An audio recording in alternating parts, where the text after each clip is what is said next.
Welcome to the Dirty Rhetoric podcast. I'm Peter Pascal, and each week we're going to take an example of how rhetoric has been used in the news or the arts and show you how you could use that same structure to help your own writing or speaking.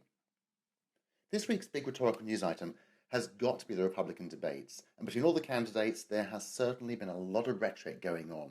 For today's podcast, we're going to zoom in on the rapidly rising Carly Fiorina and how she landed a quotable punch through her use of a structure called analogy.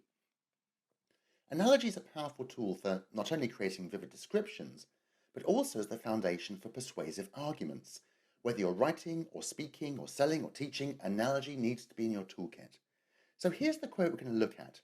Speaking about politicians as a class of candidate, Fiorina stated, "A fish has always been in water. It doesn't know it's water. If someone's been in the system their whole life, they don't know how broken the system is." Let's take that apart a little and see how it works.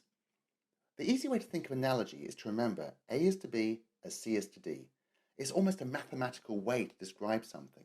For example, sun is today as moon is tonight, or my own personal favourite and the way that I remember the analogy structure, caffeine is to coffee as alcohol is to beer.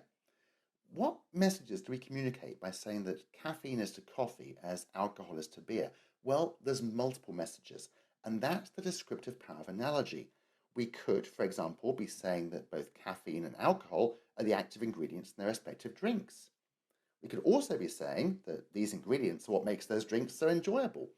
By implication, if we turn it around, we could therefore be saying that decaf coffee is about as pointless an experience as zero alcohol beer.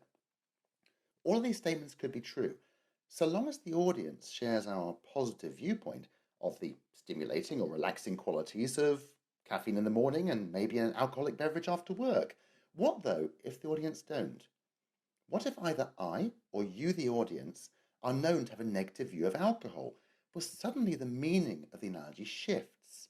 Because if you think that alcohol is bad for you, then saying that caffeine is to coffee as alcohol is to beer suddenly turns into a strong negative statement about caffeine. After all, they're both mood-altering and addictive substances, so why not? This is the great thing about analogy. When it's tailored to the tastes of your audience, you can pack a lot of meaning into a very few words. Let's get back to Carly Fiorina's performance in this week's debate. Here, once again, is the phrase she used. "A fish has always been in water. It doesn't know it's water. If someone's been in the system their whole life, they don't know how broken the system is." First of all, we've got to consider the speaker and the audience. Miss Fiorina is a business person, so she wants to set herself apart from all the professional politicians that surround her on the debate stage. The audience, and much of the public meanwhile, also share the suspicion that politics is broken, and they might even use words such as ineffective, lame, or corrupt to the entire political class.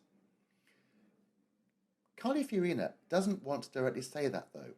That would be mudslinging, and so far she's trying as hard as possible to play a very clean campaign. Instead, she's using an analogy.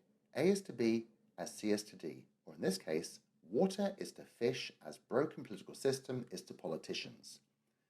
A fish has always been in the water. It can't be blamed for not comprehending that it's therefore dependent on that water. By extension, if professional politicians have always been in a failed political system, then they will be completely immersed, completely dependent on, and possibly even completely responsible for that failure, whilst not being aware of it. Miss Fiorina has managed to pack a lot of challenge into a very few words, and all through using analogy. So how can you use analogy in your presenting and writing? Well, first off, as always with effective communications, start with your audience. What do they believe? Who or what do they admire? Now, using A is to B as C is to D, link your idea, your message, or your product into that belief set. Analogy is to description like air is to fire. It fuels it and makes it brighter. Analogy is also just one of the 53 rhetorical tools that we bring you in the Dirty Rhetoric Toolkit for presenters and writers. If you'd like to know more about Dirty Rhetoric, then please do visit us. We're at www.dirtyrhetoric.com. You'll find out a lot more about rhetoric, but also about our current exciting product launch on Kickstarter. Till next time.